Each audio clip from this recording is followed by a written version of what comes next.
میں میت ہو جائے تو عورتیں کہتی ہیں کہ جس بستر پر انتقال ہوا اس کو استعمال نہیں کرنا چاہیے، جن کپڑوں میں انتقال ہوا ان کپڑوں کو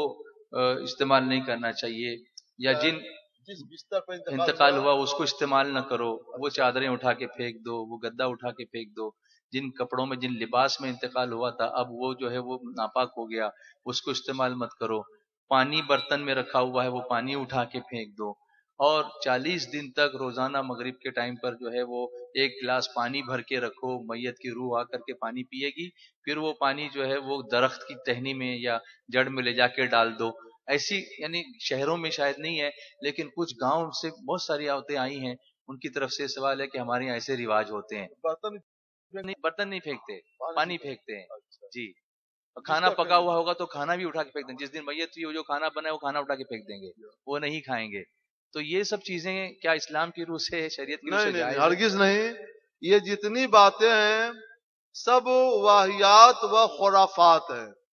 شریعت اسلامیہ سے ان کا دور دور کا بھی کوئی تعلق نہیں ہے۔ اس طرح کی وہم پرستی سے ہماری مائیں بہنیں بچیں، گھر کے لوگ بھی بچیں، اس کا کوئی حاصل نہیں ہے، بلکہ جو چادر آپ نے پھینک دیا، جو بستر گدا لحاف آپ نے پھینک دیا، یا جو کھانا آپ نے پھینک دیا، تو یہ سب آپ نے مال کو ضائع اور برباد کیا، اور اپنے مال کو اپنے ہاتھوں ضائع کرنا، برباد کرنا، یہ حرام ہوا گناہ ہے۔ مال کی حفاظت کا حکم ہے،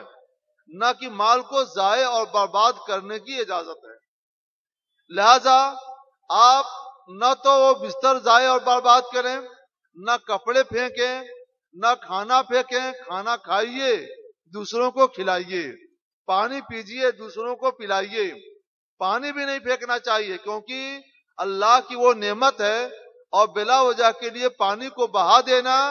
یہ شرعاً معیوب ہے اور ناپسند ہے۔ جہاں تک پانی کا بھی حساب ہوگا کہ تم نے جتنا پانی خرچ کرنا چاہیے اتنے ہی پانی استعمال کیا جائے، اور اگر اس سے زیادہ پانی اگر بلا وجہ کے لیے کوئی استعمال کر رہا ہے تو اس سے بھی حساب ہوگا کہ تم نے اتنا پانی فاضل کیوں خرچ کیا۔ کھانے کا بھی حساب ہوگا کہ تم کو جو کھانا دیا گیا اس کھانے کو کیوں پھینک دیا۔ بستر چادر گدے لحاف کا بھی حساب ہوگا اللہ کے ہاں کہ تم نے کیوں پھینک دیا، کیوں برباد کر دیا۔ آپ کو آپ کی آگاہی کے لیے بتاؤں، حضور صلی اللہ علیہ وسلم کی ایک بیوی ہیں حضرت میمونہ رضی اللہ تعالیٰ عنہ، ان کی باندی کو کہیں سے صدقے کی ایک بکری مل گئی تھی، وہ بکری اتفاق سے مر گئی تو گھر کے لوگوں نے اسے پھینک دیا کہ یہ تو مردار ہے، کسی کام کا نہیں، پھینک دیا۔ ادھر سے سرکار تشریف لائے، دیکھا تو فرماتے ہیں ہلن تفعتم بہا، تم لوگوں نے اس کی کھال سے فائدہ کیوں نہیں اٹھایا؟ تو عرض کیا گیا حضور وہ تو مردار ہے جی، تو سرکار علیہ الصلوۃ والسلام نے فرمایا کہ مردار کا محض گوشت کھانا حرام ہے، اور مطلب یہ ہے کہ اس کا جو پوست ہے، اس کی جو کھال ہے، جو چمڑا ہے، اس کو تم چھڑاؤ اور نمک وغیرہ ڈال کر دھوپ میں سکھا دو، سکھا دینے سے وہ کھال اب پاک ہو جائے گی، جب پاک ہو گئی تو اب اس کو تم بستر کی جگہ پر استعمال کر سکتے ہو۔ ماشاءاللہ۔ جب تم اس کو پاک کر کے اپنے استعمال میں لا سکتے ہو تو تم نے اس کو پھینکا کیوں؟ ہلن تفعتم بہا، تم لوگوں نے اس کی کھال چھوڑا کر دباغت کیوں نہیں دے دی،